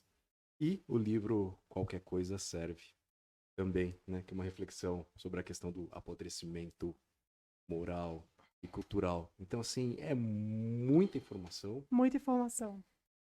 muito autor bom, literatura boa, e traz aí um grande despertar, né, Mari? Sim, sim. E assim, eu não sei se você reparou, mas existe uma sequência lógica para os livros do clube. Que é uma coisa que muita gente me pergunta, é aleatório? Não. Todos os livros, eles estão na ordem que eles estão por uma razão. Né? Porque um livro, ele conversa com o outro. Então, assim, eu costumo começar apresentando o problema para as pessoas. Então, assim, a gente tem, nesse caso, esse ano especificamente, eu quis falar um pouco sobre essa coisa da censura, né, dessas perseguições políticas, regimes totalitários, tudo isso. Então, eu apresento o problema, depois eu explico aquele problema, trago uma perspectiva de resolução daquele problema por meio de outros livros, de outros autores. E no final, que eu sempre fecho com livros que vão conversar mais com essa questão moral, é justamente para dizer o seguinte, tá bom, a gente entendeu o problema, a gente sabe como é que a gente se fortalece o espírito para combater isso aí. Então a ideia é sempre ir nessa lógica, né? Nessa função de primeiro entender o que acontece, conhecer o problema, depois discutir sobre ele, né? Entender como é que tudo funciona, para depois pensar, putz, como é que eu, Mariana, como é que eu, Lucas, como é que eu posso me preparar para lidar com isso, né? Então, e para você se preparar para lidar com isso, passa, obviamente, por um amadurecimento, um fortalecimento moral, tudo isso. Então, é uma sequência que é muito bem pensada do clube, assim. Não tem nenhum livro aleatório, nada é à toa, tudo eu penso com muito carinho, com muito cuidado. Tipo, um livro é a provocação sempre do próximo, teoricamente. Não necessariamente do próximo, mas em algum momento aquilo que a gente leu naquele livro vai aparecer novamente em um outro livro. Então, às vezes, eu trago um livro que fala sobre regimes totalitários. Então, beleza. Aí um próximo livro vai falar como é que você lida com isso. Entendeu? Então, são livros que conversam entre si. Sempre conversam entre si. Tipo, um livro traz o problema e outro traz a solução, É, talvez. tipo isso, mais ou certo? menos isso. Mas isso são tremendas trivialidades? São tremendas trivialidades. Muito bom. No caso, não são trivialidades aí, né? São Sim, coisas sim. muito importantes. É, mas que traz a grandeza, né? Traz a grandeza. Traz toda essa exatamente. grandeza aí. E antes de entrar naquele assunto espinhoso, você traz um livro também que é o Claro Escuro, sobre a questão do casamento, amor, sexo, e essa questão para Mari do casamento, essa questão dessa mudança quando você deixou de ser uma militante de esquerda, como você passou a entender o casamento e a família. Olha, na verdade, para ser bem honesta com você, quando eu era militante de esquerda, uma das questões que eu pensava que tinha talvez uma opinião muito bem formada sobre, era essa. E na verdade eu vi que não, né? Que eu não tinha. Assim. Graças a Deus, apesar de ter sido militante de esquerda, eu nunca fui feminista. Eu sempre olhei para o movimento feminista meio receosa. Eu sempre observava, acho que talvez até por estar dentro do universo ali, eu conseguia enxergar ainda melhor do que as pessoas que estavam fora, como era a dinâmica, né? Então, eu sempre me mantive um pouco distante, meio cética com o movimento feminista. E coincidiu com esse meu processo de mudar de lado, assim, de alguma forma. E aí eu comecei a enxergar, né, que o casamento ele é um alvo, é um grande alvo. A família é o Família é maior o alvo. alvo do movimento feminista. E não só do movimento feminista, mas assim, quando a gente fala do movimento feminista, a gente tem que lembrar que o movimento feminista ele é um braço, né, de um problema muito maior que é a revolução. Então, o feminismo ele é uma ferramenta, né? Qual é a maior barreira da revolução? É a família, né? É a família, é Deus, obviamente, porque isso é o que faz com que essas ideologias elas não sejam promovidas, né? Elas morrem ali, no seio da família. Toda ideologia morre, né? Uma família estruturada, uma família de fato, toda ideologia morre ali. Então, por essa razão, a família acaba sendo o maior alvo todos esses pensamentos, né? Esses tentáculos da revolução. Então, feminismo, que é, de fato, assim, acho que falo isso sem medo algum, tá errado. Acho que é um maior problema que a gente encontra hoje, que acaba se desdobrando para inúmeras outras questões, é o feminismo, a mentalidade feminista. É altamente destrutiva. Então, a visão que o feminismo tem do casamento, né, que o casamento é uma espécie de opressão da mulher, né, e é um pensamento que reforça ali aquela luta de classes, de certa forma, né, que a gente já conhece através do nosso queridíssimo Karl Marx. Então, o feminismo, queridíssimo, adoro. Então, grande Karl Marx. Então, o feminismo ele vai dizer o seguinte, essa luta de classes ela ainda existe, mas agora não é mais a burguesia contra o proletariado, agora é o homem contra a mulher. Então, vai tentar atacar o casamento, vai tentar atacar a família, vai tentar destruir tudo isso. Porque... E a sociedade é o que são as famílias, né? Exatamente. Esse conjunto das famílias. Né? Ele é ainda mais deletério, porque, assim, ele ataca o que antecede a família, que é a relação homem-mulher. Se essa relação não funciona, a família nem existe. Nem existe. Sim. E outro, o feminismo, ele quer desmasculinizar o homem. Ele quer testosteronizar o homem. Neologia. Essa nova língua, hein, Mário? Nova língua. Mas é isso, cara. Mas essa é a ideia mesmo, né? Porque você vai descaracterizando os indivíduos. Essa é a face do todo movimento coletivista. Você não é mais um indivíduo, você é agora parte de um todo, de um grupo, né? Então, e você não pensa mais sozinho. Não, o seu pensamento individual não vale mais nada. Exatamente. Né? Não importa mais o seu pensamento. Né? Então, enfim, respondendo a sua pergunta, que eu acho que eu fugi um pouco, eu nunca tive uma ideia muito bem formada sobre o casamento e tudo mais. Quando eu comecei a estudar o movimento feminista, isso tem muito tempo, tem acho que uns 10 anos mais ou menos, eu comecei a ver o que o movimento feminista falava a respeito disso. E aí eu falei, bom, então é o contrário. Né? Se o feminismo diz que a relação homem-mulher é uma relação opressora, que a mulher é subserviente ao homem, que o homem tem o objetivo de perpetuar ali uma opressão, de manter a mulher como se fosse uma escrava e tudo mais, e a família é, de certa forma, é uma escravidão, né? Então, eu comecei a ver que talvez não fosse bem por aí. E aí eu entendi que era o oposto, né? Se o feminismo está dizendo que é isso, então é outra coisa, com certeza. Você estudou bem, né, as autoras feministas. Estudei, assim, eu sempre me interessei por esse assunto, né? Como eu te falei, mesmo quando eu ainda era militante de esquerda, eu nunca simpatizei muito com o movimento feminista, sempre me deixou intrigada o fato de que o feminismo ele se lança como um movimento que luta pelas mulheres. Mas eu via acontecer o tempo inteiro o feminismo tentar detonar, destruir mulheres que não eram de esquerda. Isso sempre foi algo que me chamou muita atenção. E eu fui alvo dessa tática, né? Eu nunca esqueço desse episódio. Eu já não era mais de esquerda, acho que foi em 2015, 2016. Foi ali nas vésperas do impeachment da Dilma. Eu lembro que eu fiz algum comentário no Twitter sobre isso. E uma moça, que obviamente eu não vou citar nomes, que ela era líder do Fêmen, que é um dos maiores movimentos coletivos pesado. feministas do Tá pesado. mundo. Exato, ela era líder do Fêmen aqui no Brasil. Não é a Sarah Winter, tá, gente? Toda vez que eu falo, a pessoa, a Sarah Winter, não, tadinha da Sarah Winter, não era ela. Então, essa moça chegou pra mim e falou assim, eu acho que você deveria ser estuprada pra aprender a importância da mulher. Eu falei, Mas você tá defendendo a mulher ou não tá? Sororidade, gente. eu falei, mas não tem lógica. Para aprender a importância do movimento feminista, eu preciso ser estuprada. Não é só se alguém me ensinar, não. Sei lá, né? Já que ela tá entendendo. Então, assim, aí eu comecei a perceber que, na verdade, o movimento feminista não era um movimento que defendia as mulheres. O movimento feminista é um movimento que defende as mulheres de esquerda. Né? Então, assim, o feminismo, se você abrir o Google aí no seu celular e digitar feminismo no grupo, vai aparecer uma infinidade de definições. Vai aparecer um monte de sugestão, de conceito. Todos eles vão cair nessa, né, no final das contas, vão dizer a mesma coisa. De formas diferentes, mas vão dizer a mesma coisa. É um movimento que luta pelas mulheres, que luta pela igualdade, né, entre os homens e as mulheres, igualdade de oportunidades, igualdade de trabalho, igualdade, enfim. É assim que o feminismo se vende. Essa é a propaganda do movimento feminista.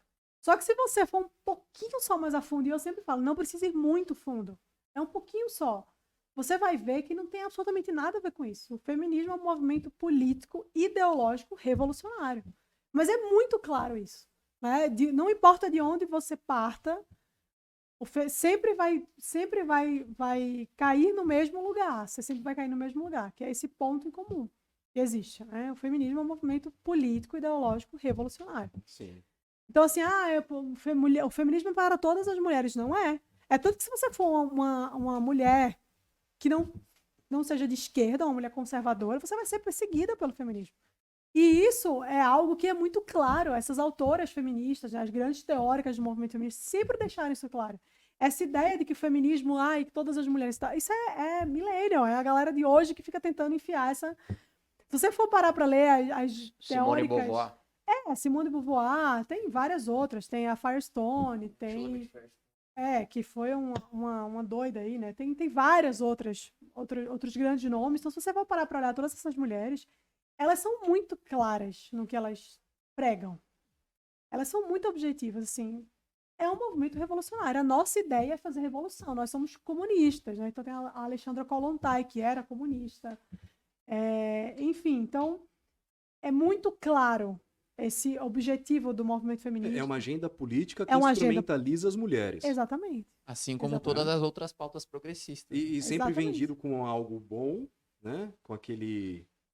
Com essa roupagem, essa né? roupagem. Mas o poder de penetração do feminismo ele é enorme. Enorme. Porque É Eu achei romântico. tão sexista esse Até- comentário. Poder de penetração. Nossa, eu juro que não. André, Eu achei muito vamos ter que sexista. rever sua participação. Vamos Desculpa. cancelar você Você- aqui no Parlacast. Você precisa se desconstruir. É isso aí, meu. Seu lugar de fala. Seu lugar de fala. Percebam. Olha, se fosse uma esquerdista, eu diria que é inveja do Falos Erectus. É isso aí. Mas como é a Mari, né? Não eu tem vou me inveja, fique retratar. tranquilo. Tá ficando cada vez melhor isso aqui. Não, o meu ponto é o seguinte, as mulheres elas não são minoria. Elas, a camada da população que é feminina até tem mais mulheres. Tem mais até mulheres do que homens. do que Sim, homens. Sim. É um movimento que existe, ele vem se solidificando há séculos já. É diferente do movimento transgenerista, por exemplo, ou gaysista, né? O movimento transgênero, ele é parte do movimento feminista. Isso, né? da São terceira onda, né? São desdobramentos. Isso. São desdobramentos. E o feminismo você consegue sentir como ele chega na nossa mesa, no meio do aparato judiciário.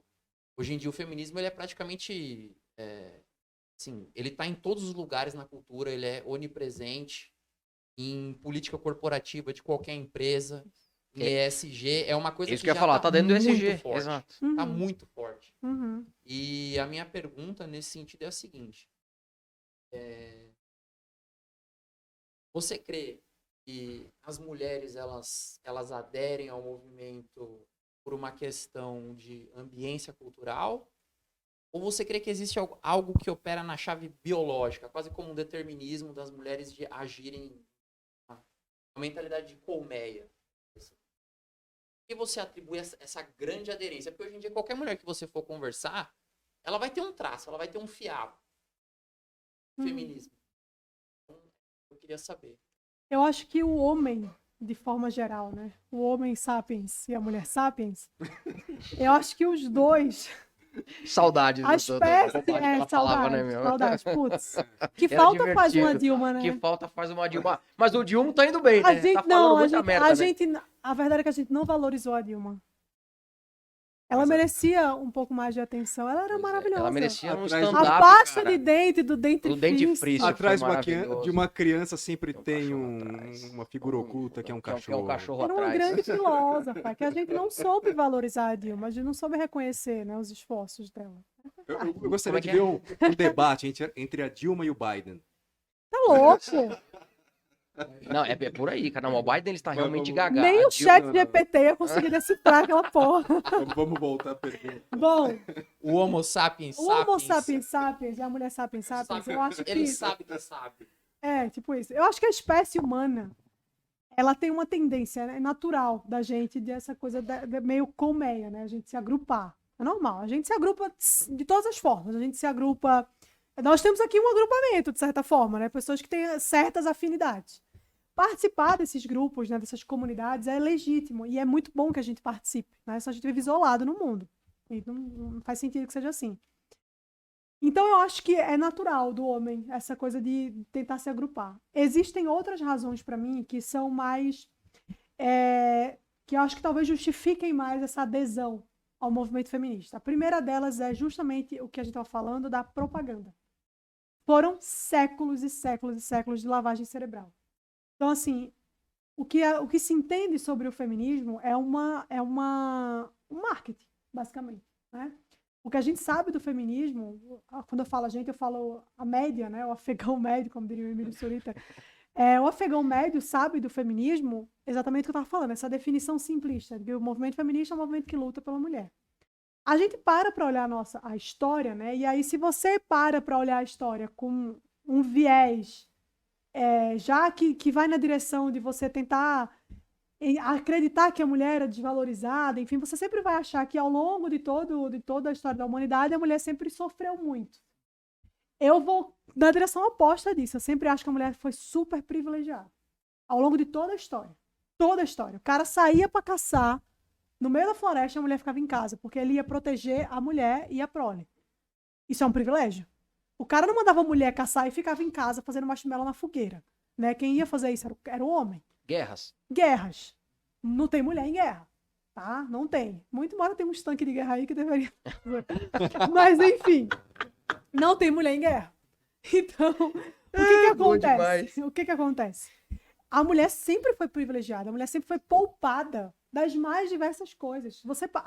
Tudo bem, mas hoje é ainda assim. A mulher tem uma infinidade de privilégios. Você falou da coisa do judiciário. Para olhar as leis. Quantas leis não existem que favorecem as mulheres? É licença não sei o que lá, é mulher porque não sei o que lá. Você sabia que tem uma lei que Pensão diz... socioafetiva. Total. Você sabe Gente, que tem... uma coisa, eu vou dizer pro nosso telespectador. A gente vai mentir pro nosso telespectador ou a gente vai falar real? Fala real. Gente, na vara de família, o alfa dog vira alfafa. Tá? Pois O é. que é isso? Traduz. Pros O alfa, o homem alfa, Ah, quando tá. ele vai pra vara de família, ele vira alfafa. Virar alfafa. É, Sim, é isso. exatamente. Agora eu É entendi. isso, é isso. Existem muitas leis que foram criadas para beneficiar as mulheres. E eu nem estou fazendo aqui juízo de valor, dizendo se essas leis são certas ou erradas. Não vou nem entrar nesse mérito. Acho que algumas fazem sentido, outras não. Mas você sabia que a partir das 10 horas da noite, o motorista do ônibus ele é obrigado a parar fora do ponto de ônibus se tiver uma mulher querendo descer? Isso é uma lei aqui no Brasil. E tem várias outras leis. Então, quer dizer, tudo bem, a mulher da vulnerabilidade, papapá, mas se o cara desce no ponto de ônibus de 11 horas da noite, o cara pode ser assaltado. Ele pode... Então, só a mulher que sofre violência, entendeu? Então, assim, é uma discussão que não existe, porque entendeu-se de alguma forma que a mulher precisa de inúmeras ferramentas ali para protegê-la. Então, a mulher é super privilegiada, sempre foi. Sempre foi, a mulher sempre foi super privilegiada. A gente tem sim, em algum momento da história, ali antes da Revolução Industrial, com a Revolução Industrial, na verdade, também, né, que as mulheres foram para as fábricas por uma necessidade de sobrevivência. Então, assim, as mulheres precisavam sobreviver, então elas tinham que trabalhar, né? Teve aquele êxodo ali, as mulheres precisavam da mão de obra feminina também. Crianças iam para as fábricas, né? Então, assim, a gente tem uma história que foi muito dura com a humanidade de forma geral. Não com homens ou com mulheres, mas com todo mundo. Agora, de lá para cá, cara, só foi coisa boa. Me fala aí uma coisa. Porque a gente quer o feminismo porque as mulheres precisam ter os mesmos direitos que os homens. Me fala um direito que a mulher ocidental não tem. Você faz essa pergunta pra todo mundo. Não Tanto existe. pra homens quanto pra mulheres. Não sabem responder. Gagueja. Não existe. Não Sabe por quê? existe. Porque não existe. Não existe. Uma das maiores mentiras que elas falam, né, é aquela que a cada $1 que o cara ganha, uma mulher ganha 77 centavos. Uhum. E aí a forma como eles fazem essa conta é a seguinte, eles pegam todos os empregos, dividem por sexo, aí se você juntar tudo e dividir vai dar isso. Só que eles não falam o número de horas extras que os caras fazem, Sim. os empregos mais perigosos que eles aceitam, Sim. tudo aquilo que o homem se predispõe a fazer que a mulher não faz. Aí eles dizem que na iniciativa privada e essa coisa do planeta 50-50, ele foi erigido com base nessa mentira. Não, mentira, exatamente. Nosso querido amigo Leandro Narlock tem um artigo muito bom, acho que é para a revista Infomani, não lembro. E ele desmascara essa mentira de que os homens ganham mais do que as mulheres nos mesmos cargos, fazendo as mesmas coisas e tudo mais. Eu li. Faz uns 2, 3 anos isso aí. Faz um tempinho, eu Inclusive, eu usei esse li. artigo do Leandro Narlock para uma aula no meu curso especificamente, que eu tenho um curso sobre feminismo. E aí, é uma grande mentira isso, né? Então, você para olhar e faz essa pergunta, quais os direitos que os homens têm e as mulheres não têm? Não existe resposta. Agora, se eu inverto a pergunta, quais os privilégios que as mulheres têm e os homens não têm? Aí a gente passa o dia aqui conversando, porque são muitos. São muitos privilégios. Mas você precisa entender que existe uma sociedade patriarcal que oprime a mulher, pipipipopopó. Beleza, vamos falar de sociedade patriarcal. Vamos. Porque os homens são maioria. Os homens são maioria em empregos insalubres. Os homens são maioria em trabalhos manuais, trabalhos braçais, que exigem uma força sobrenatural. Os homens vão para a guerra. Então, de fato, se você for parar para analisar o número de morador de rua, a maioria é homem. A grande maioria é homem. Maioria é homem. E as pessoas não param para analisar isso. E depois, provavelmente, as pessoas que estão assistindo aqui, que escutaram isso, comecem a reparar nas ruas. De cada 10 moradores de rua que vocês verem, uma é mulher, 2 são mulheres, é 10 a 20% ali, o resto é tudo homem. Se a nossa consciência puder abrir aqui, o Atlas da Violência, aquele compilado de estatísticas que o Ministério da Justiça faz todos os anos, vocês vão ver que os homens, eles são 95% dos casos de homicídio, quem morre são homens. Sim. Mas você coloca, né, no SPTV, fala que ocorre um feminicídio a cada não sei quantos segundos. Então é É a exatamente manipulação isso. da palavra, né? Feminicídio, Exato, é. exato. Não Porque, existe não, feminicídio. tecnicamente, o homicídio é hominis excidium, é extermínio do homem, mas é homem lato sensu. Ser humano. Homem, Sim. humanidade, ser humano. Aí eles pegam e criam isso em cima disso. Como se mas é homicídio tipo- fosse pra se referir só a homens e não a Sim. mulheres. Não, Não, Ai, mas meu é tipo Deus. Homo sapiens e a mulher sábia, né? Ou Pois seja, é. a mesma pessoa, né? Que É o mesmo fazia o discurso princípio. da Dilma, era esse cara Mas que inventou o essa feminicídio. questão ideológica, né, da programação mesmo, né, linguística, né? Mudança de significado, significantes. Uhum. Gente, é um trabalho que eles fazem, né, de uma engenharia social Sim. tamanha e as pessoas não percebem. Eu não consigo mais assistir filme, mano. Não consigo. E a gente que tá treinado, que Sim. tá desperto aí, a gente enxerga ali a manipulação comportamental.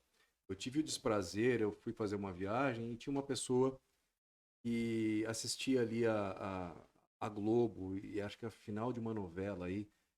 Gente, que tinha de trabalho de instalação de asqueroso. gatilho mental. É asqueroso. É asqueroso.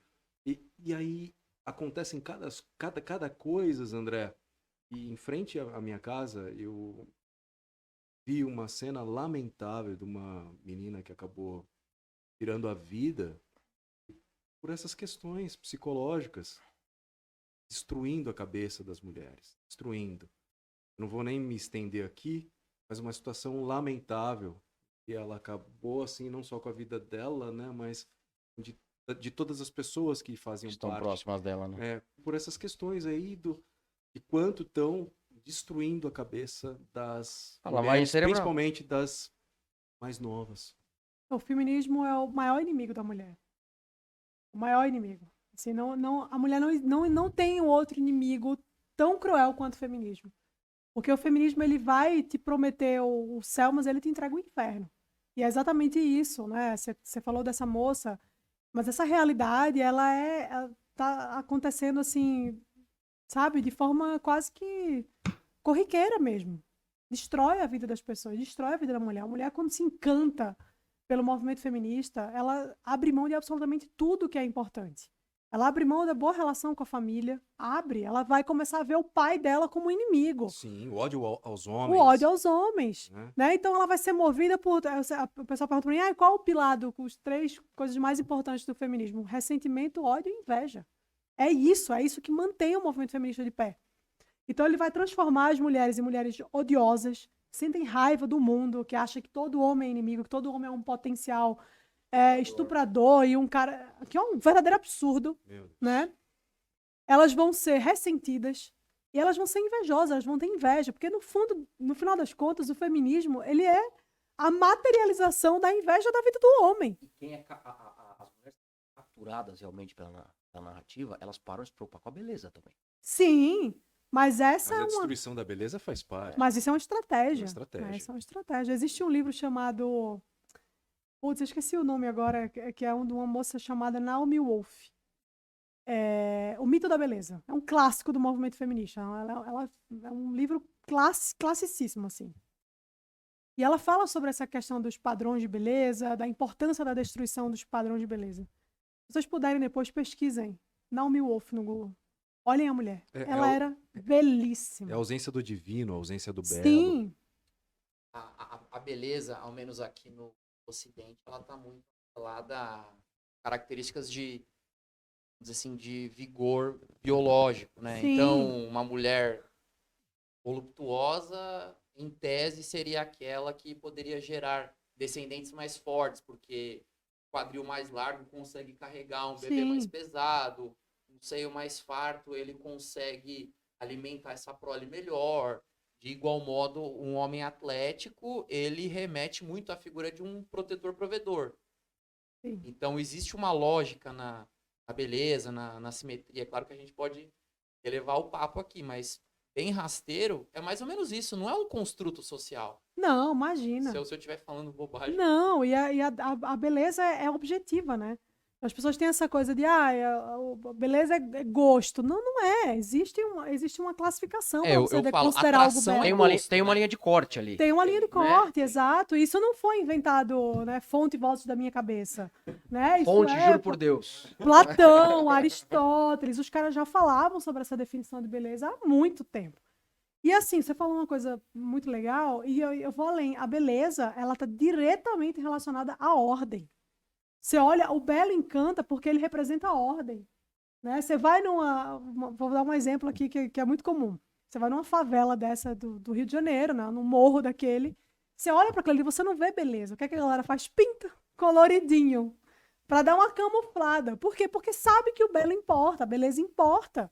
Né? A beleza importa muito. E a beleza não é que as pessoas falam, então a beleza é assim, você seguir um padrão, Gisele Bündchen não tem nada a ver com isso. A beleza é a ordem, Mesmo porque, é a simetria. mesmo porque ela não é o padrão.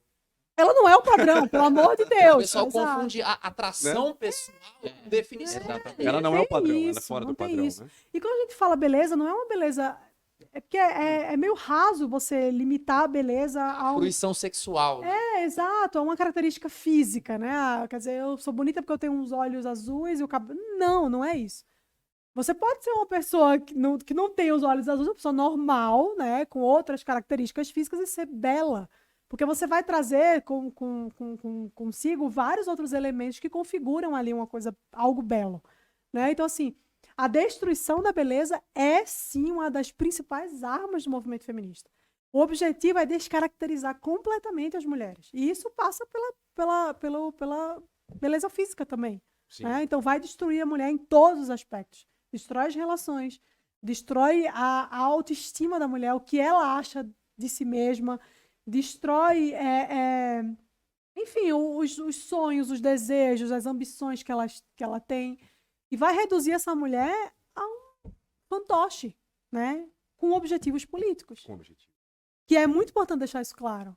Né? O feminismo não tem essa finalidade de ser útil às mulheres. Não, o objetivo tem a finalidade de ser útil ao pensamento socialista. É inversamente romântico. É inversamente romântico, não tem nada a ver com isso. Né? A gente é que acaba se deixando levar, né? As mulheres acabam se deixando levar ali pela conversa fiada do feminismo, mas é o que eu falei. É uma lavagem cerebral de séculos que é feita. Né? O feminismo surgiu ali oficialmente no século XVIII, com a Revolução, mas você já consegue observar sementes do feminismo sendo plantadas no século XVIII, no século XIV. É muito tempo de trabalho, lavagem cerebral, para fazer com que as mulheres entendam que o movimento feminista é uma coisa boa. E aí, para que esse trabalho seja de fato efetivo, existem várias raízes ali. Então, a gente falou da agenda transgênero, por exemplo, é uma delas. O feminismo, ele tem, da última vez que eu contei, eram mais de 20 vertentes. Então, você tem o feminismo negro, o feminismo comunista, o feminismo liberal, que é um feminismo, para mim, que é curiosíssimo, porque é um feminismo que vai, enfim, dizer que existe uma lógica, um sentido na teoria do livre mercado, mas o próprio feminismo, né, a raiz do movimento feminista, nega isso. Então, dentro do feminismo mais raiz, assim, o feminismo liberal ele é rechaçado, ele é visto como uma piada. Você não pode ser feminista e ser liberal ao mesmo tempo, não tem como. Justamente por isso, porque o movimento feminista é um braço do socialismo. Então, não tem como você ser feminista liberal. Né? É uma galera meio maluca, assim. Eu não sei o que essas mulheres estão com a cabeça que inventa esse negócio de feminismo liberal. Não existe. Não tem como. E outra, né? Tirando o liberal dessa questão mais econômica, né? Voltada para o liberalismo econômico, mas falando do liberal no sentido de liberdade, não faz sentido também. Porque você não pode ser feminista e livre ao mesmo tempo. Não tem como. Você é escrava de um movimento. Entendeu? Então, assim, o feminismo ele vai dizer que você não pode obedecer ao seu marido, mas você tem que obedecer meia dúzia de mulheres que estão dizendo ali o que você tem que fazer. Basicamente é isso. E por trás dessas mulheres existem outros homens. Outros homens. Exatamente. Né? Com engenharia social, com Exatamente. controle. Eu vejo que tem essa destruição da percepção. É um Sim. trabalho constante de destruição da percepção. Então, o seu trabalho, para que outras mulheres possam despertar, é de extrema, né, importância, André. É providencial mesmo. É providencial. Veja, de novo, quão importante é esse despertar e o quão importante é o seu trabalho. Assim, eu falo que é algo divino, que é algo que a gente tem uma luta espiritual, Sim, É a guerra espiritual. é uma guerra né? espiritual. Que é a guerra espiritual e é uma Sem guerra de dúvidas. libertação. Sim. Porque a partir do momento que as mulheres descobrem que estão sendo manipuladas com fins nefastos e de forma escusa, elas vão despertar. Uhum. E esse despertar ninguém consegue mais. Acho que esse é o grande medo, né? É, com certeza. Quando eu fiz o meu curso, eu tenho um curso que chama Desconstruindo o Feminismo. A ideia é justamente essa, né? O título é autoexplicativo. É desconstruir essa ideia que existe a respeito do feminismo ser um movimento que luta pelas mulheres e tudo mais. É um curso muito bem distribuído, assim, são 10 módulos, eu acho. São uns 5, 6 módulos, sei lá. São 10 módulos, na verdade. E cada módulo eu vou tratar do feminismo relacionado a um outro tema. Então, por exemplo, tem um módulo que eu falo só sobre feminismo e religião, que é uma coisa muito interessante também, né? Enfim, eu sou cristã, sou católica, então eu escuto muito essa coisa de tipo, eu sou feminista, mas eu sou cristã e feminista. Não tem como. dá. Não tem como. tem Mas assim, como. se você faz uma afirmação dessa, é uma prova de que você não faz a menor ideia do que é feminismo e do que é o cristianismo. Você não sabe. Então, se você decidir, você tem que servir só a um Deus, não dá para servir a dois ao mesmo tempo. Então, o meu objetivo com esse curso era pegar todas essas ideias que existem relacionadas ao feminismo e o trabalho, feminismo e capitalismo, feminismo e religião, feminismo e sociedade, feminismo e a relação com a mulher diretamente, feminismo e a família. Então eu pego tudo isso e eu apresento ali uma outra versão da história, né? E o mais interessante, toda a bibliografia que eu usei para fazer esse curso é de teórica feminista. Não tem uma antifeminista que eu uso no meu curso. Eu dou como sugestão alguns livros para as pessoas lerem. Tem a minha amiga Ana Campanholo, que tem um livro excelente sobre feminismo, chamado Feminismo, Perversão e Subversão. É um livro fantástico sobre o assunto. Acho que é o melhor livro que existe. A Ana já foi em alguns eventos do parlatório. Foi Ana num- Ana é em junho de incrível. Ela é incrível. 2019. É. Aqui, ó, maravilha. Magnum maravilha. Opus. Magnum Opus. Esse livro aqui da Ana Campanholo deixo como sugestão para vocês. Eu acho que é o melhor livro sobre antifeminismo que existe. Já foi escrito. Tem outros livros muito bons também, o outro lado do feminismo, que infelizmente não existe mais para vender. É um livro que vai trazer essa perspectiva, vai dizer, não é isso aí que você está achando que é, não. Né? Então, eu sugiro esse livro da Ana para todo mundo. Se alguém me pede sugestão, começa por aqui. Mas para fazer o meu curso, a bibliografia que eu selecionei foi só de autoras feministas. Eu falei, eu vou refutar o É feminismo isso que eu ia falar. por meio das feministas. Essa é a ideia. Porque é mais fácil você, né, refutar Marx com base em Mises. Eu quero ver você refutar Marx com base em Marx. Leia do Marx. Né? Leia o Capital ali e desconstrua cada um dos argumentos. É mais difícil. Né? Mostrando que aquilo ali não tem sentido com base naquilo e não com base Em outras pessoas, em mas outras com base no pessoas. próprio cara, no que o próprio Em cara outras falou. conclusões. né? Exatamente, exatamente. Então, eu montei todo o curso com base nos livros, nos clássicos do movimento feminista. Grandes teóricas do movimento feminista. Simone de Beauvoir, a Betty Friedan, todas essas mulheres. Eu peguei cada um desses livros, que são os livros que pautam o movimento até hoje, e eu fui desconstruindo cada um desses argumentos. E quando eu fiz esse curso, também, para minha surpresa, foi um curso que foi um sucesso assim, estrondoso. Assim, foram milhares e milhares de alunos. Primeiro dia que eu abri, já foram mais de 10 mil mulheres interessadas no curso. Eu já vou para a terceira turma agora, né? Então, cada turma é uma leva enorme de gente que entra. E eu encerro o curso, a última aula do curso, eu digo o seguinte: eu não quero que nenhum de vocês pegue tudo que aprendeu aqui, guarde no bolso e vá viver a vida. A gente sai daqui, cada um de nós, cada mulher sai daqui com a missão de pegar esse conhecimento e espalhar. Você vai pegar o que tem aqui e pode usar o curso. Aprendi no curso da Mari, pode usar, pode pegar toda a referência. Você não precisa nem me citar, não estou nem aí. Eu não quero crédito. Eu quero que você pegue tudo que você aprendeu aqui. Você pegue esses livros todos que eu vou dar para você ler. Você se aprofunde nesse assunto e que você vai conversar com suas amigas, vai conversar com suas primas, participa de uma igreja, participa de grupo de jovem de igreja, dê uma palestra no seu grupo de jovens sobre o assunto e comece a disseminar a verdade. Não guarde para você, entendeu? Porque é criminoso você ter contato com a verdade e você não não querer que as outras pessoas também tenham, sabe? Então, o meu principal objetivo com o curso era esse. Tanto que eu fiz o curso de forma muito acessível mesmo, porque eu queria que as pessoas saíssem de lá com essa missão, de levar o conhecimento que aprenderam ali dentro para o mundo, assim. E é o que você falou, nós somos uma minoria, assim, ridícula de mulheres que não são feministas, né? Mas isso tem mudado. O livro da Ana é um marco pelo menos no antifeminismo aqui no Brasil, o livro da Ana é um marco.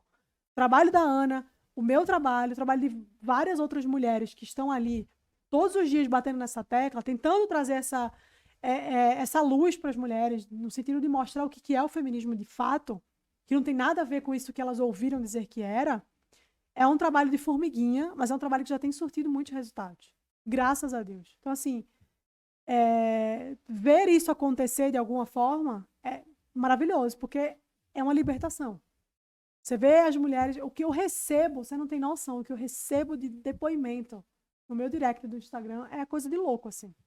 Gente falando, cara, entender o feminismo salvou minha vida, salvou meu casamento. Salva a vida. Mulheres que disseram pra mim, eu desisti de abortar o meu filho, quando eu entendi o que era isso. Quando eu entendi que o aborto era parte dessa agenda. E ninguém estava interessado na minha saúde, ninguém estava interessado em mim. Era parte de uma agenda. A Então, minha liberdade de escolher. não E existe tem a questão liberdade da de escolher. eugenia também, né? Sim, exato. Eu tenho um destaque no meu Instagram que chama Aborto, que eu falo, aborto é um holocausto moderno. Simplesmente modernizaram o holocausto. É uma forma de sair matando sim, a rodo. Gente. Gente. Matando gente.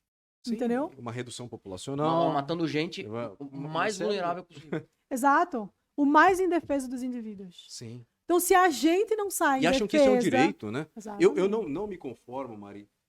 Olha, eu não me conformo quando uma mulher fala, não, mas é um direito. Como? Você tem um E o é o direito da criança. eu não sei que palavra que eu posso usar por causa das restrições aí das redes sociais. É um direito você tirar a vida Um terceiro que não tem. indefeso? E olha só, não Meu é Deus só do tirar a céu. vida de um Meu indefeso. Deus É do do seu céu. próprio filho. Sim. É o Pior seu ainda DNA mais. que tá ali. É uma parte de você que tá ali.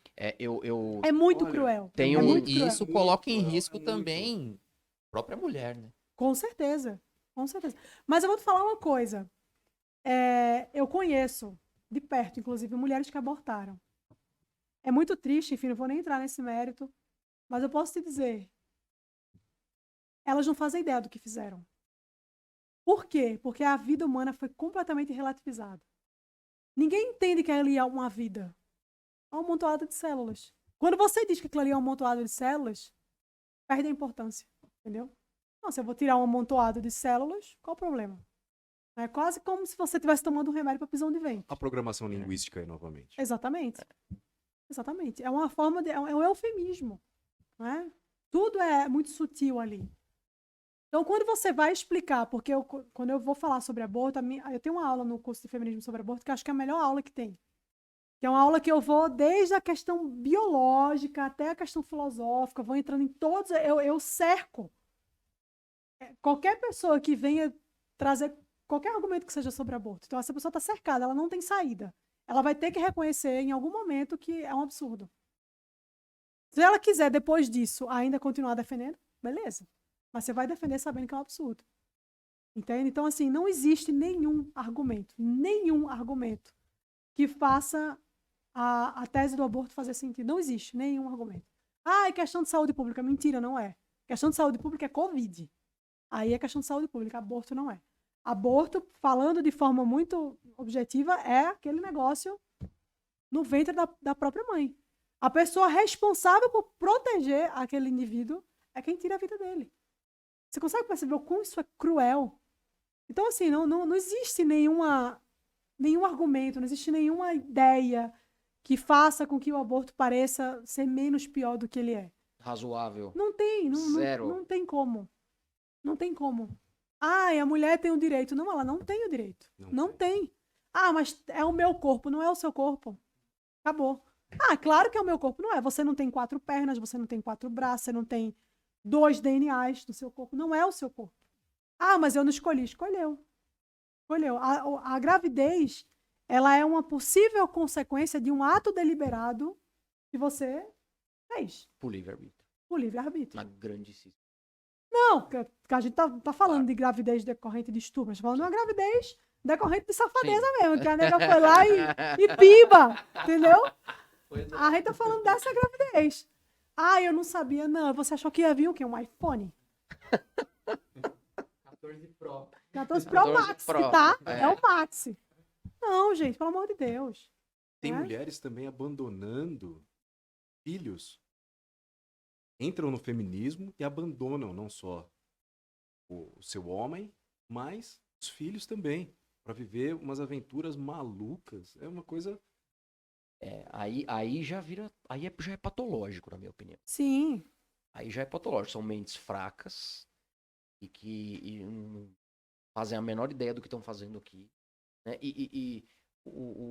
A narrativa feminista talvez as fez se sentirem úteis de alguma forma. Sim. Aí, pronto, me encontrei. Pronto. Uhum. Vai lá ser massa de manobra. É isso no aí. movimento. E consequências espirituais também. De Total. tirar São as a piores. vida. Sim. Né, A conta André? chega. Chega. A conta E é chega. muito caro. É Cara, muito caro. muito Olha, caro. quem tinha uma palestra e falava quão ruim era esse ato de tirar a vida do filho, era o Bernardo Kister. Ele tinha uma palestra em que até havia um acompanhamento com as mães que não abortaram, né? E o legal. quanto isso foi transformador. O alívio. Foi transformador De muita gente, na vida dessas mulheres que não abortaram. Aliás, até o Cristiano Ronaldo, o atleta, Sim. conta a história. Imagina só, não teríamos uma besta enjaulada. Se a mãe dele tivesse abortado. Tem um repórter, não sei se é alguma mídia específica, enfim, mas ele estava com um celular grande Eu já... e perguntando, você é a favor do aborto? "Ah, sim, nesses casos X. Você já viu um aborto? Não, não vi. Tá aqui. Ah, ó." já a vi pessoa esse começa a embrulhar o estômago. Mulheres começam a chorar copiosamente. Uhum. Depois, cara, É um um ótimo negócio. exercício. é muito ótimo violento. exercício. É muito violento. Pra É você muito ter como- violento. É traumatizante. Mas a ideia é que seja mesmo, porque as pessoas precisam ter contato com Porque as isso. pessoas vão ter que aprender no amor Ou na dor, exato. Não vai no Exato. amor? Ah, então vai na dor. Olha aqui, ó. É. Esfregar na sua cara a realidade. Não importa que a pessoa não queira saber da realidade. A partir do momento que você esfregar a realidade na cara dela, não tem como fugir. A realidade, eu e meus amigos, a gente fala que é a bigorna da realidade. Porque a realidade é um negócio pesadíssimo. Ela acaba com qualquer Sim. planejamento. Sim, Né? com certeza. Mas é um conteúdo, assim, é didático, você vê. Inclusive, nessa aula que eu falo sobre aborto no curso, eu deixo essa sugestão. Eu falo, se você não sabe o que é um aborto, pesquise. Vá no YouTube. E ainda tem. Eu acho que ainda tem. Pesquise. Cara, como procurei, é hein? que é feito um aborto. Nossa. Procurei. É aterrorizante. É aterrorizante. aterrorizante. Você vê A criança ali, nitidamente meu que é Deus. um ser humano Eles usam sendo desmembrado. uma solução salina Sim. quando o feto é Muito pequenininho. pequenininho. E essa solução salina, ela foi proibida até para eutanásia em animais. Em animais. Tão dolorosa que é. Exatamente. É muito cruel. É muito cruel. É muito cruel. E aí você vê, né, que um dos maiores nomes, né, que é a Margaret Sanger, que é a fundadora da Planned Parenthood, É isso que eu ia falar. Ah, essa. ela tinha objetivos muito obscuros com essa pauta do aborto, né? Ela era racista. O objetivo dela era um objetivo de promover a eugenia, sim. É tanto que as primeiras clínicas da Planned Parenthood, que foram instaladas nos Estados Unidos, ficavam nas periferias, ali, né? Nos lugares que eram dominados pela população negra. Então, assim, é muito aterrorizante, assim, você procurar se informar sobre isso, ver como acontece, ver quais são os objetivos por trás. Quando você para ver qual é o objetivo por trás de cada uma dessas pautas, inevitavelmente você se assusta, não tem como. Só se você já tiver morrido por dentro, né? Tiver podre. Psicopata. Um psicopata. Ausência de emoção total. Mas uma pessoa normal, ela olha aquilo ali, ela fala, não, Não deixa dá. pra lá, não Deixa. defendo mais. Não defendo tem mais. como. Tá bom, você tem razão. Tá bom, você tem Eu razão. fiz uma pergunta pro Paulo Cogos, eu vou refazer pra Mari aqui. Quando o aborto ele foi aprovado na Argentina, foi de uma manobra legislativa, Sim, que ó, não foi orgânico. claro que não. Mas assim, aquele grupo de feministas bailando, forma muito alegre, assim. Eu perguntei pra ele, acho que isso é de ordem natural ou preternatural? Você já deve imaginar a resposta, né? Quero saber o que você acha.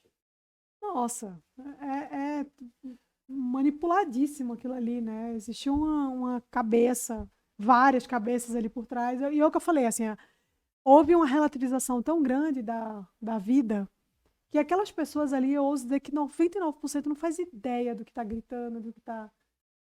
porque realmente as pessoas acham que é uma bobagem, Papagaio, né? Assim, método papagaio. contraceptivo. é um método contraceptivo, exato. É papagaio, um monte de papagaio da mídia, papagaio do que de algumas mentiras que foram contadas para elas. E as Exatamente. mentiras, alguns fatos que foram torcidos para teoricamente fazer algum sentido e convencer aquela mente fraca. O André, você falou da Argentina. Tem uma moça que mora no Brasil. Ela é da Argentina. Não sei se você conhece ela, Mari. Ela tem uma instituição em que ela descobre, de certa forma, que a mulher quer abortar. E ela vai até essa mulher. Ela senta. Ela conversa. Ela propõe um acompanhamento psicológico. Ela dá todo um amparo para a mulher para que ela não aborte. Um trabalho lindo. Eu não lembro, não me recordo o nome dessa moça agora, mas eu vou pesquisar para colocar para a gente. É um trabalho maravilhoso Que legal, que que ela bonito. faz. Eu quero também, assim que eu conseguir o nome dela, vou passar para ti, Por favor, tá? por favor. Talvez eu até saiba quem é, mas eu não esteja lembrando agora do nome, sim. Mas existem algumas iniciativas, né, nesse sentido. E é muito importante que a gente, é o que eu falei, assim, o feto, né, usando, que eu acho ótimo, o feto, é uma forma de você usar um eufemismo, é um ser humano, né? O bebê, ele é o ser humano mais indefeso que existe. Ele não tem como se defender. Então, essa defesa cabe a nós. Né? Nós é que somos responsáveis por defender a vida dessa criança. Porque ela não tem como. Não existe a possibilidade dela se defender sozinha, né? Então, que essas iniciativas sejam feitas cada vez mais, assim, que cada pessoa, de alguma maneira, tente ajudar, né? E aí muita gente fala assim, mas aí vai ter a criança... Desculpa, vou tomar remédio, que eu sou uma pessoa que vive a função de tarja preta. A pessoa vai ter o filho e essa mãe não tem condição e vai deixar o filho na rua? Deixa. Deixa o filho na rua. Ai, meu Deus, que horror. Mas bonito é matar, né? Porque, para pensar. Você primeiro proporciona a vida daquela pessoa. Depois você pensa na qualidade da vida daquela pessoa. Eu sempre dou um exemplo, que é um exemplo muito bom, de um acidente. Né? Vamos supor que você está passando na rodovia, você viu um acidente de carro ali. A pessoa ficou presa nas ferragens. Chega a ambulância, os socorristas, ele vira para a pessoa que está presa, a pessoa está viva. Fala assim, olha, você vai precisar amputar a sua perna. O que você faz? O que faz? Amputa a perna. Você não vai dar um tiro na cabeça da pessoa, porra. Então você vai garantir que aquela pessoa fique viva e aí depois, sem a perna, ela vai se virar, ela vai atrás da qualidade de vida dela. Mas você prioriza a vida, porque aquela pessoa precisa viver. Então, assim, você não vai ver a pessoa ali, tô presa, sofri um acidente, então, bom, já que tu tá assim, né? Imagina, tu vai viver sem uma perna. Eu quero viver sem uma perna. Eu quero viver. Mas você vai fazer o quê? Você vai dar um tiro na cabeça da pessoa e falar, é muito triste viver sem uma perna, né? Não, porra, a criança vai passar necessidade, que passe necessidade. Quantas e quantas histórias a gente não conhece de pessoas que passaram necessidade e cresceram na vida? Pessoas famosas, Silvio Santos, gente. Flávio Augusto, uma galera aí. Eu tô dando exemplos conhecidos, mas tem gente que a gente não faz ideia nem de quem seja, que nasceu numa vida miserável e cresceu. Imagina se essa pessoa, por poder nascer numa realidade miserável, fosse poupada da vida. Então não faz o menor sentido. Primeiro você garante a vida, depois você garante a qualidade da vida. Então assim, mas vai ter filho para jogar no meio da rua? Que jogue no meio da rua, porque alguém vai vir, vai pegar e vai criar. Isso vai acontecer, entendeu? E mesmo que não apareça alguém para fazer isso, às vezes sozinha essa pessoa se vira. Você não vai matar. Entende? Então, assim, não existe essa possibilidade. Não existe, é o que eu falei, não existe nenhum cenário em que o aborto seja uma saída razoável. Não existe. É muito triste, mas não existe, de jeito nenhum. E sempre essa questão da completa inversão de valores, né, Mário? Sim. Sempre, sempre, sempre. A gente vê invertendo os valores, tudo camuflado, tudo escondido, né? Os verdadeiros propósitos nunca são expostos para as mulheres e é triste, é lamentável, e por isso que a gente está aqui com o ParlaCast, com o Parlatório, né, Lucas, né, André? Para esse trabalho de luta pela vida, Sim. né, esse trabalho de despertar das pessoas, um despertar não só da questão política, mas da questão espiritual, Uhum. né, que nós temos uma missão. Sim. Nós todos aqui que estamos nessa mesa, que estão nos assistindo, que buscam pela informação, tem uma missão. E essa missão é transformar o nosso país, para que a gente possa transformar o nosso mundo. Mas isso começa com uma autotransformação, Uhum. começa com transformar as nossas famílias, né, os ambientes onde nós vivemos. Então, assim, eu quero te parabenizar por esse maravilhoso trabalho que você faz, pelo seu conhecimento, pelas suas lutas, pelas suas missões, que são muitas, e você está só começando. Ah, com certeza.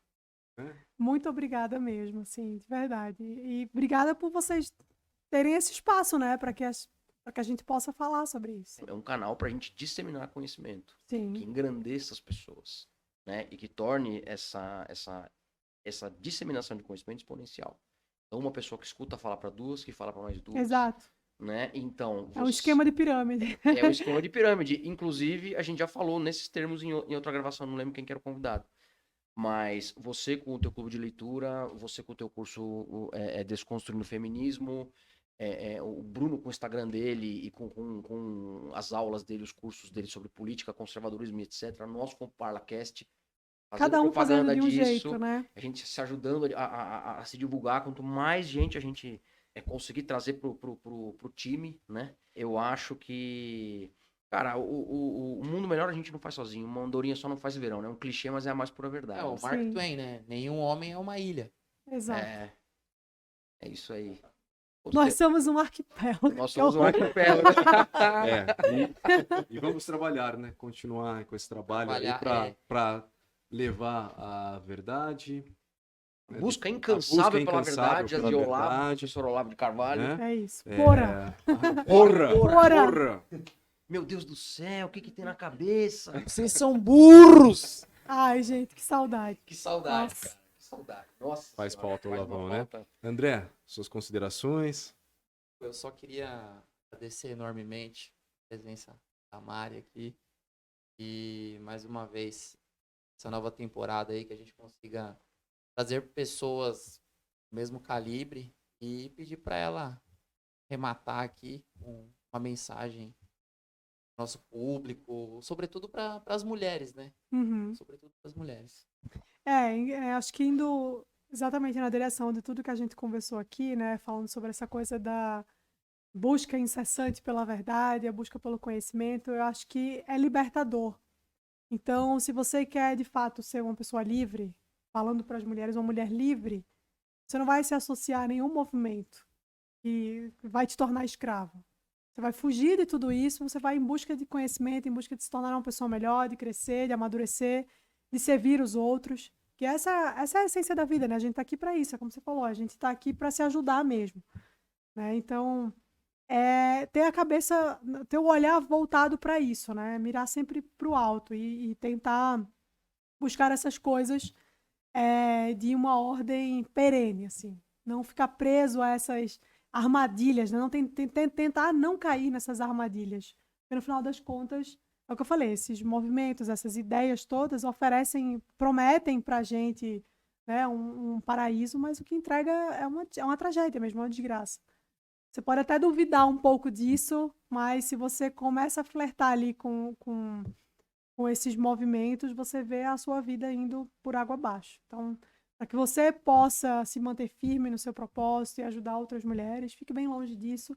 E sempre em busca mesmo de conhecimento, em busca da verdade, né? Verdade com V maiúsculo ali, que é a verdade que é divina. Isso é o que realmente importa, é o que sustenta a gente, né? O que mantém a gente de pé. Verdade. E eu quero, André, agradecer aí a Deus, agradecer a Cristo, por essa oportunidade que nós temos, né? É o maior. Essa oportunidade que nós temos de levar essas mensagens, levar esses conhecimentos, e isso muito me emociona. Então, Lucão, Mari, obrigado. Minha amiga Mariana Brito, muito obrigado por ter vindo. Estou muito feliz de ter você aqui. Eu também tá? tô muito feliz, gente. A vanguardista feminina É do verdade. ParlaCast. Estreando não é? aqui, né? Estreando, maravilha. Inaugurando o sistema de cota. ESG, ó. ESG. Vamos aí, hein? 50. É, isso aí, estamos Mas cumprindo. quem disse que eu sou mulher? Vou deixar Você esse se considera incógnito. homem. ficou Vou gender deixar fluid. esse incógnito. Eis pra a vocês. questão, eis a questão. Bom, e nesse clima Amistoso. Reptiliano. reptiliano, nosso... Assuntos tão sérios, às vezes, de algum aprofundamento que deixa até mais pesado, porque são assuntos graves, né? A gente com um clima tão leve, tão gostoso aqui. nesse clima feliz, É isso né, aí. onde a gente pode disseminar conhecimento. Eu quero agradecer a vocês aí que podem acessar e assistir todo esse conteúdo que nós trabalhamos aqui para poder levar. Que vocês possam curtir aí as nossas redes sociais. Também, Mari, onde eles podem te encontrar? Principalmente no Instagram, @Mariana Brito. @Mariana Brito. Isso. Tá bom. E Simples agradecer assim. muito a nossa audiência. Muito obrigado por mais um ParlaCast, mais um dia maravilhoso com esta pessoa aqui maravilhosa, com a Mari. Obrigado e tudo de bom para vocês. Obrigado. Valeu, valeu!